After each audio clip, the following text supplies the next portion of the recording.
Let me paint you a picture. You're 74 years old. You feel good. You're sleeping well. Your energy is decent. You're doing things you enjoy. Life feels stable. You go in for your annual checkup.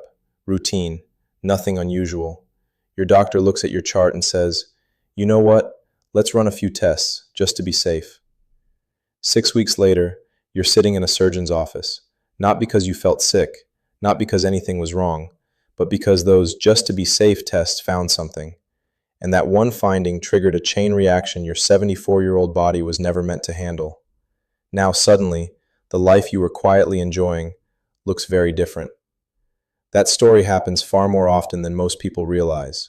And today, we need to talk about it.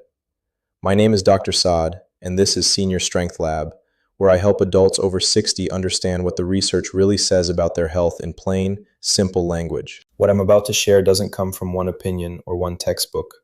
It comes from years of studying medical research and paying close attention to what actually happens when the system runs on autopilot. Here is the truth most doctors don't say in a short appointment. After the age of 70, some routine medical tests can cause more harm than good. Not because medicine is broken, but because the risk to benefit equation changes with age, and nobody is sitting down to do that math with you. Today I'm going to walk you through 5 common medical checkups I would personally reconsider after 70. I'll explain why the math changes, what really happens behind the scenes, and I'll give you a set of questions that can completely change your next doctor's appointment. Stay with me, because number 3 surprises most people, and number 5 is the one almost nobody hears about until it's too late. Before we begin, tell me in the comments where you're watching from. I read every comment and it genuinely helps me understand who I'm speaking to. Now, before we get into the list, I need to give you one concept. Without it, nothing I'm about to say will fully make sense. I call it the longevity lens. When you're 50, screening medicine works beautifully. You find a problem early, you treat it, and you potentially gain decades of healthy life. The math is simple. But after 70, 3 things change. First, many conditions found through routine screening will never actually harm you.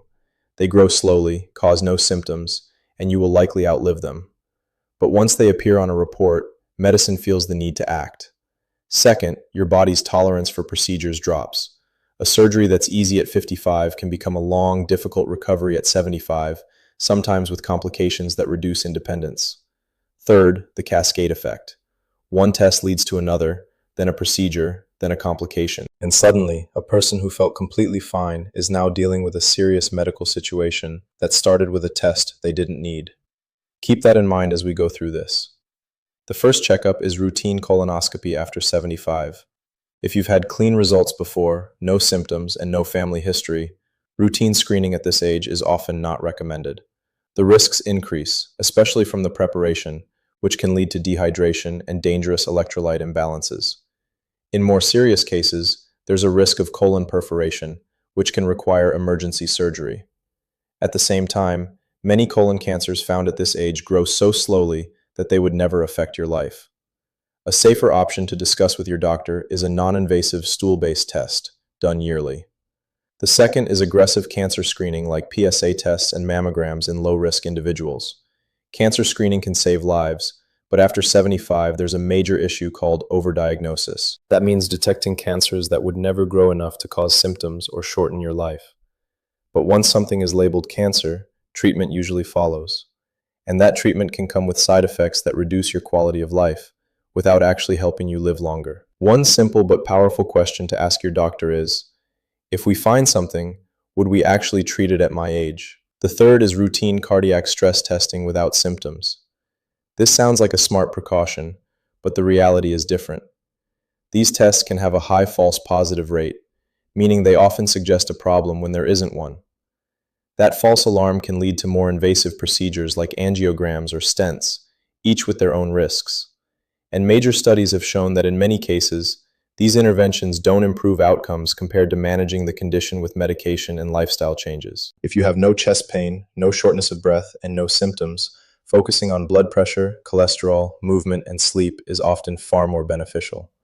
The fourth is bone density testing, followed by automatic medication. Bone health is important, but the issue is not the test, it's what often follows. Many people are immediately placed on long-term medication. Some of these medications carry rare but serious risks, including unusual fractures and jaw problems. Meanwhile, the most effective way to prevent fractures is reducing fall risk. That means improving balance, strengthening muscles, making the home safer, and staying active. In many cases, those steps provide more benefit than medication, with none of the side effects. The fifth is carotid artery screening in people without symptoms. This test looks for blockages in the arteries that supply blood to the brain. It sounds logical to fix a blockage before it causes a stroke, but in people without symptoms, the screening can lead to surgery that itself carries a risk of stroke. Many older adults have some narrowing that remains stable and never causes problems. Finding it can lead to unnecessary procedures that carry real risks. If you have no symptoms like sudden weakness, vision changes, or speech difficulty, routine screening is usually not recommended. Instead, the focus should be on controlling blood pressure, staying active, and managing overall health. Now here's something practical you can use immediately. Before agreeing to any screening test, ask these 5 questions. What is the false positive rate for someone my age? If something is found, what are the realistic treatment options for me? What are the risks of those treatments? Is monitoring an option instead of immediate action? And what is the most effective non-invasive approach? These questions change the entire conversation, and any good doctor will respect you for asking them. Let me leave you with this. There is a difference between medicine that finds problems and medicine that helps you live well. After 70, your goal is not to collect diagnoses. Your goal is to protect your independence, your energy, and your quality of life.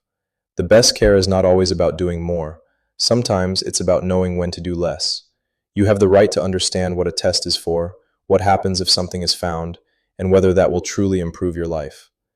If this gave you a new perspective, subscribe to Senior Strength Lab with Dr. Saad.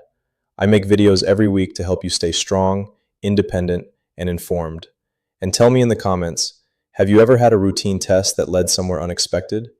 Your experience might help someone else make a better decision. Take care of yourself, and I'll see you in the next video.